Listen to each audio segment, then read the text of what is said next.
Сәлеметсіздер ме достар, сіздермен Универсал Жол каналы. Біз бүгін жаңа жыл туралы қызықты мәліметтер айтатын боламыз. Құжаттық дәлелдемелер бойынша жаңа жылдық шыршаны безендіру дәстүрі 17 ғасырдан басынан басталды. Тарихшылар пайымдауынша алғашқы безендірілген ағашты Эльзас жерінде пайда болды.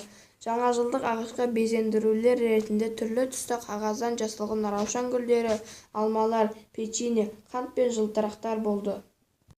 Шыршаның алғашқы шынышары 16 ғасырда Тюрингияда жасалды. Шыршаның ойыншықтарын жаппай өндіру 19 ғасырда ортасында бастау алды. Жарық электрикалық гирляндамен безендірілген алғашқы шырша 1895 жылы американдық Ақ үйдің алдында қойылды. Ежелгі Римде жаңа жылды наурыз айында қарсы алатын еді. Біздің заманымызға дейін 46 жылда римдік император Юлий Цезарь жыл басын 1 қаңтар деп белгіледі. Оның атымен аталған юлиандық күнтізбе бүкіл Еуропаға таралды. Францияда 755 жылға дейін жыл басы 25 желтоқсан саналған екен.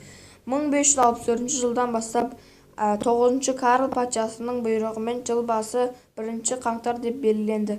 Англияда жаңа жыл 25 наурызда тойланды. Тек 1752 жылға ғана 1 қаңтарға ауысты.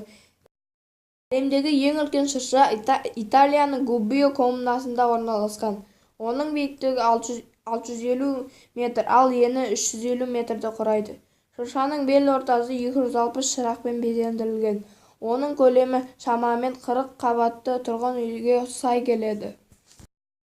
Соңы алда әлі талай кездесеміз. Каналға жазыламыз. Лайк қоюды ұмытпаймыз.